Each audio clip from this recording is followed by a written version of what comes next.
We got a tweet. I don't know who this guy is who tweeted this, but it's a crazy clip where David Portnoy was arguing with one of his employees. Portnoy turns red with rage and screams, "How many MFing Jews have to be killed before you stop?" An insane meltdown after threatening an employee's job for suggesting Jew jokes shouldn't result in prison time. So here's the clip. It's pretty wild. If you just want me to kick him out, not mention it, not care that this kid is anti-Semitic, shut up. If you just want me to ignore it. Don't tell me to shut up. Shut the fuck up, you bald fuck. Okay, go ahead. How's that? Oh, it's kill. I'll never recover from that, Dave. Go ahead, continue. I'll never recover. Well, you're the one who big boss man, don't tell. I'll tell you work for me. Okay, go ahead, continue. You little bitch, you work for me. Sure, you bet. For now, oh, you continue. Don't? For now, quit. I don't care. Is this a show or not a show? Like, is it a show or not a show? Like, we can't have a conversation? You're an idiot. Okay, continue. You're literally saying people should be allowed to make Jew jokes, say whatever they want right fucking now. Yes, I think people should be allowed to make jokes. So how many motherfucking Jews have to be killed before you stop? Stop what? If you just want me to... What I will say right off the bat is, if I ever worked at a company and the dude who ran the company said it to me, I'd be like, okay, I quit. Bye. Like, hey, clearly you're happy. I'm happy. He said quit. What do I care? It's like, okay. That would be a big balls move. Adios. Yeah. I mean, I don't know. I think there's a lot of people who approach their work relationship as if, like the way Dave wants them to view him. Like, he's the boss and he can do whatever he wants and you better get on your fucking knees. Nah, you shouldn't work for a boss like that. But he's making $500K a year. Maybe. Is that what he said in the video? Yeah, he said, I'll save. Yeah, I'll save 500,000. He says, fine, quit. I'll save 500,000. Can you have a conversation? You're an idiot. Okay. You're literally saying before this? Yeah, like right before that. No, I think for now, quit. I don't care. I'll save 500 grand. Is this show? Okay. I'll save 500 grand. Yeah. I like Dave because I like him that he's very charismatic and throws money at people. Like, I've always appreciated that about him. Like, he was actually saying live, his ex-wife still has access to his bank account, and he just lets her. He's like, I trust her. She's my friend. I trust her. But, like, I don't know if she's married to someone new. Is he still going to let her have access to his bank account if she gets married? I don't know. Only to buy pizzas. And, like, she's never betrayed him. So maybe if she took 98% of his money, he'd take her access away and sue her. I don't know. But then you see this side of him where he doesn't have it together. Dave, like, well, here's picture myself telling him this and him being like, "Who the fuck are you? You're fucking nobody." And I'm like, "Geez, like this kind of guy, you know." You know what it is? I'll tell you what it is. Dave had a club. Someone who worked there held up a sign saying "F the Jews." He got roasted for it. It probably put his contracts in jeopardy. He probably had a bunch of advertisers being like, "Dude, we don't know or care whatever this is about. We just don't want it to bleed onto us." And so he's got a big headache because some stupid, low-level nobody server or whatever at a club is now putting multi-million-dollar contracts in question. So he's on high alert. He then comes out trying to do damage control, being like, it's really bad. You shouldn't say this about Jews. This is how cancel culture happens. Now, the question of jokes about Jews comes up, and he has to double down. The reason why he's so angry is because I'll tell you what he's actually angry about. He's angry about how he's like, I don't want to be involved in whatever this stuff is that is damaging my business. He can't say that. So when it's like, can we make jokes? He's like, no. He's mad because he's the guy. He's the boss. And he's taking a lot of heat over all of this Jew joke stuff. That's why he's going to scream at people and tell them to quit. And he has to go the righteous route of like, how many have to die? It's the only route to go. When really it's What's he gonna bottom line? Imagine if he said, how many contracts do I got to lose because you dumbasses want to make these jokes?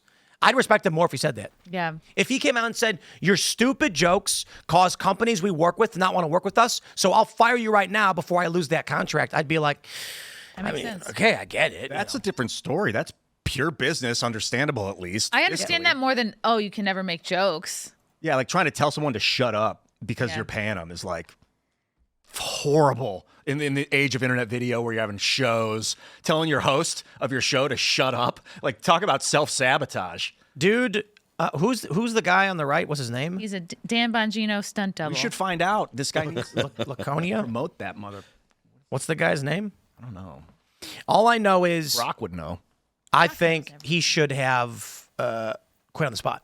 Like taking the heat of the That would be cool. Used while the iron was hot. Strike while the iron is super not even. hot. Just maintain a little bit of dignity. Dignity. But homeboy, if 500K is all it takes to get you to drop to your knees, then that's fine too, I guess. It's a lot of money. Got that mortgage payment. There's a lot of for real. There's a lot of people who are probably going to be like Dave Portnoy. Look, I post in the chat. Let's see.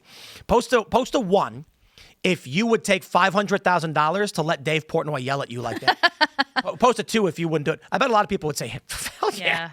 Like Portnoy can give me a spanking for $500,000. Yelled at for a lot less. Yeah, right. So I get why the dude's not going to walk off if he's getting paid $500,000 a year. Yeah, but he did say $41,000 a month. Yeah, and especially the abrupt loss of that would be the rudest part of it. That's crazy to me. That kind of money. Like, what do you just do? You don't got to do anything anymore. Life changing. Wow. Yeah. Just invest. What? You don't got to do that either. Maybe he's got kids in private school though. Maybe he's like, He's got an expensive New York condo or something, wherever he's based out of. all these razors to shave his head. I don't know. I've quit a lot of jobs for less. You Yeah, have scruples. there's something very freeing about walking out of an abusive relationship, whether it's I don't know. I work-related mean, or what else. My view of things was always more like a trade deal, not an employment thing. So when I got a job at a company, I wasn't looking at it like, I work for you, please don't hurt me. I looked at it like, I'll do this for you in exchange for that. Yeah, you're. And then if you got, so like if they said you work for me, I'll be like, no, you work for me. And I'll explain why. If I was his host, I'd be like, Dave, no, you work for me. This is what you do. I have a show. I have a show. I have a show. You run the ads for it and then send me the money that pays for my life so I can continue to do that show. You are the one who's running the business side of things for me so I can have a show. Now, if at any point you and I have a mutual disagreement on how that business should operate, either of us can sever. Woo. I started looking We at got another massive breaking news. I don't know how big it is. President Trump orders AG Pam Bondi to launch a full investigation into Biden auto pen scandal, That's as old any news. cover-ups related to his health. I believe that was yesterday or the day before. Someone You know, I posted it started towards taking me. with jobs and like employees and stuff. I started taking on the mindset of I'm working with the owner. Like I might be an employee. for. Yeah, not for you. I'm working with you to make this company great. We're both going to get paid, even if you own 100% of it. We're still working together to make this great. And then I started to become friends with the ownership when I thought like that. And that was He's a big ego, and he's very famous. So it's like, yeah, it comes down to how much ego does your boss have. Yeah, I mean, look, I've had a bunch of people that have worked for me and stuff, but talking to people like that, it just doesn't work unless, I mean, 500 grand's a lot of money, yeah, but like, I don't know. I don't know. I don't see a lot of people sticking around being treated like that. But also, how often is this happening too? Yeah, like the It's a question of this dude who works for Dave for, he's getting 41. If it's 500 flat, he's getting 41,667 per month. The guy might not actually be worth it. If it's like if Dave is paying this guy a large sum of money because Dave's a nice guy and just wants him to have a lot of money, then you're going to be like, I'm sorry, Dave. And it's almost like that amount of money flew out of Dave's mouth so quickly. It's almost like he had that on like top of his mind, like what this guy. So as this guy is increasingly pissing him off, he's like, I could be saving this much money. Yeah, I wonder. Well, let's actually get to the root of this. How many Jews have to be killed before you stop joking? I got to be honest. I don't think there's any amount of people who will die from any group that would stop any amount of jokes from happening. That's true. Like there are jokes about Neanderthals. Yeah, I thought the guy How was many going to Neanderthals have to die before you stop joking? I thought of them. They're all dead, and we still joke about I them. thought his response was going to be all of them. And I would be like, well, that's still a joke, And I mean, it's, that's a meme that gets put on the internet a lot. It's like, how many children have to die before you'll be okay with gun control? And the response is always all of them. All of How many them. children have to die before we can stop abortion? hey, by the way, this guy's name is So- Kirk Minihane. Oh, the joke is how many children have to die before you're okay with gun control? All of them, because then we won't need the guns anymore. Yeah. That's a joke, by the way. This is what these people don't understand. You're like, here's the thing. I know Dave gets jokes. That's why my view of this is that he's actually frustrated because he probably got a bunch. Let me tell you something. You guys remember when Dave sold Barstool to Penn Entertainment? Yeah. He was going online and he was like, Penn stock is the thing. It's going to be so great. He sold Barstool to Penn, and then Penn Entertainment sold it back to him for $1. The reason why was because Barstool was edgy. And so, like, our local casino, Charlestown Races, the sports bar, like the sports book where they do sports betting and the restaurant, was called Barstool. And it was crazy to see when they built it because it took a really long time to build, and they finalized this deal, and they immediately begged Dave to buy it back because state regulators were pulling gaming licenses from Penn Entertainment because of what Barstool was saying and doing. Wow. And Penn was like, we're not doing this, just a media company. And they were like, so they fired Mincy because he rapped the N-word. Dave then hired him back for a different company, which was pretty great. Good job on Dave's part. And then they eventually said, buy the company back. He said no. And then they agreed to give him the company back for $1. Wow. Dude got $500 million for free. Yep. Because all the heat they were taking by being associated with Barstool. Because of the Jew jokes that happened within his company, he's probably feeling that exact same kind of heat. Companies that have advertisements are probably going, morality clause, we're going to cancel our $10 million contract with you guys because of what your employees. I bet he lost a lot of money off that thing. And so now he's just like, stop making the jokes. And he has no justification for it. Yeah, Other than it's hurting him personally in his business. the anti-Semitism laws. I have not been paying deep attention to all of them, but I heard that they passed. Like, I know if you're not a citizen and you make an anti-Semitic statement on campus or something, they can deport you now. Well, again, the situation is visa holders are not citizens. So if you're here on a visa and you are making anti-American, and apparently there have been people that have been picked up for saying anti-Israel or anti-Jew stuff.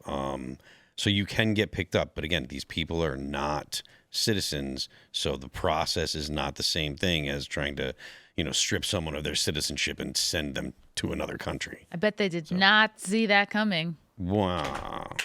We make jokes with Elad all the time, and Elad makes the jokes too. He was joking about being the Israeli correspondent for Timcast. He's called himself like the resident Jew or whatever. Yeah, he's hilarious. He calls himself an annoying Jew, and it's just like He's got the self-depreciation on lock. But it's like how to do it. When we make jokes with him, or like literally like Asian jokes or whatever it might be, it's because it's meant to be critical and make fun of the people who hate Jews or hate Mexicans or hate black people or whatever. I think humor. They say human and humor, like it is. They are interwoven. That HUM prefix. It is, like you said earlier, 99.9% of the population of Earth could die, and people would still make jokes. That's never going to stop. Humor is never going to go away. Yeah, that's what equality is. No group is so special that they should be exempt from ridicule. On Family Guy, they rescued a talking cow from a meat processing plant, and when I talked to the cow, he said the plant was called Dachau. And they went, Holocaust joke, we get it. But they literally were making the Holocaust joke, and then the groaning at the Holocaust joke as a secondary joke on top of it. Yes. And that's on major network TV. Yep. And before the show, obviously, Robert Downey Jr., the way that they all looked at him in blackface in Tropic Thunder, but the other actors were like, the other characters knew how bizarre it was that a guy was in blackface on set. That movie's so good. So Dave should have embraced this by being like, do you know what these Jew jokes are holocausting me? And then that would have eased the tension. They would have laughed. Yeah. But I feel like this is where cancel culture comes from. Dave is running a big company with tons of employees and an insane number of contracts. And I guarantee you, there's some like soda company. And they go to Dave and they go, hey, look, man, like we think the jokes are funny too. We don't care. But we just lost like 7% of our sales from people complaining about this. We're getting slammed with emails. We don't want to be advertising on your platform anymore. It's nothing personal, man. And then he's like, I just lost $5 million contract because of this stupid guy. Man, I got to tell you, what he must be feeling when some dumb, low-level $10 an hour employee put that sign up saying F the Jews, and then Dave lost $10 million or something because of it. That's what I'd he's be pissed thinking too. about, because that's why he fired off how much money that guy makes, because I could save $500K if I just, fire you. Thanks for checking out this clip from Timcast IRL. Make sure to watch the show live Monday through Friday at 8 p.m. Subscribe to this channel, and we will see you all there.